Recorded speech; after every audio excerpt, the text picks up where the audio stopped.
সপ্তম দিনে গড়ালো মধ্যপ্রাচ্যের সংঘাত। যুক্তরাষ্ট্র আর ইসরায়েলের যৌথ সামরিক অভিযানে দীর্ঘ হচ্ছে মৃত্যুর মিছিল। এদিকে তেহরানের প্রতিরোধে জ্বলছে মধ্যপ্রাচ্যের দেশগুলো। নতুন করে হামলা হয়েছে কুয়েত, লেবানন ও ইসরায়েলে। এমন পরিস্থিতির মধ্যেই মার্কিন স্থল আক্রমণের জন্য প্রস্তুত ইরান বলে হুঁশিয়ারি দিয়েছে দেশটির সুপ্রিম ন্যাশনাল সিকিউরিটি কাউন্সিল। এদিকে সিনেটের পর এবার মার্কিন প্রতিনিধি পরিষদেও আটকে গেল যুদ্ধ বন্ধের চেষ্টা।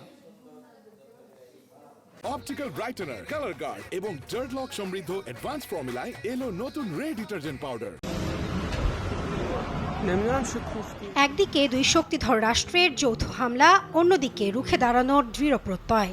এমন বাস্তবতায় সপ্তম দিনে গড়ালো মধ্যপ্রাচ্যের সংঘাত। শুক্রবারও তেহরানের বিভিন্ন প্রদেশ জুড়ে বিমান হামলা চালিয়েছে যুক্তরাষ্ট্র ও ইসরায়েল। মার্কিন সেন্ট্রাল কমান্ডের তথ্য বলছে, এদিন সকাল পর্যন্ত গেল ৭২ ঘন্টায় ইরানের প্রায় ২০০টি লক্ষ্যবস্তুতে হামলা চালানো হয়েছে। এর মধ্যে রয়েছে ব্যালিস্টিক ক্ষেপণাস্ত্র লঞ্চার ও অন্তত ৩০টি ইরানি জাহাজ। হামলা হয়েছে তেহরানের আজাদি স্পোর্টস কমপ্লেক্সেও। লেবাননেও চলছে আগ্রাসন। বৈরুতের দক্ষিণের উপশহর দাহিয়েতে রাতভর হয়েছে ইসরায়েলি হামলা। তেল আবিবের দাবি, হিজবুল্লাহর ঘাঁটি লক্ষ্য করে চালানো হয় এসব হামলা। বেকা উপত্যকায় ইসরায়েলি হামলায় প্রাণ গেছে ২ শিশুসহ ৪ জনের। এদিকে উপসাগরীয় দেশগুলোয় পাল্টা অভিযান অব্যাহত রেখেছে তেহরান। রাতে বাহরাইনের রাজধানী মানামাতে একসঙ্গে ২টি হোটেলে ড্রোন হামলা চালিয়েছে ইরান।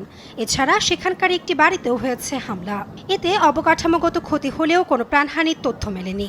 কুয়েত ও সৌদিতে মিসাইল ছুড়েছে ইরান, তবে উভয় দেশই হামলা প্রতিহতের দাবি করেছে।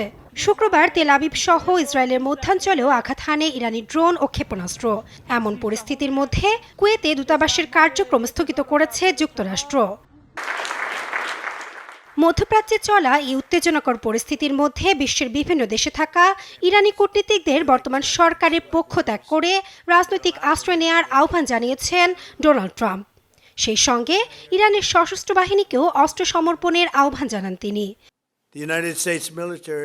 তাদের কোনো বিমান বাহিনী নেই, বিমান প্রতিরক্ষা ব্যবস্থা নেই, তাদের সমস্ত বিমান ধ্বংস হয়েছে, যোগাযোগ ব্যবস্থা ভেঙে পড়েছে, এগুলোর প্রায় ৬০% শেষ।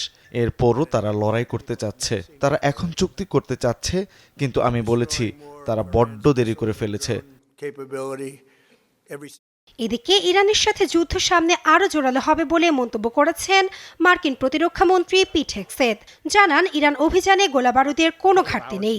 ভবিষ্যতে যুক্তরাষ্ট্র ইরানে স্থল অভিযান চালালে এর জন্যও পর্যাপ্ত প্রস্তুতি রয়েছে বলে পাল্টা হুঁশিয়ারি দিয়েছে দেশটির সুপ্রিম ন্যাশনাল সিকিউরিটি কাউন্সিল।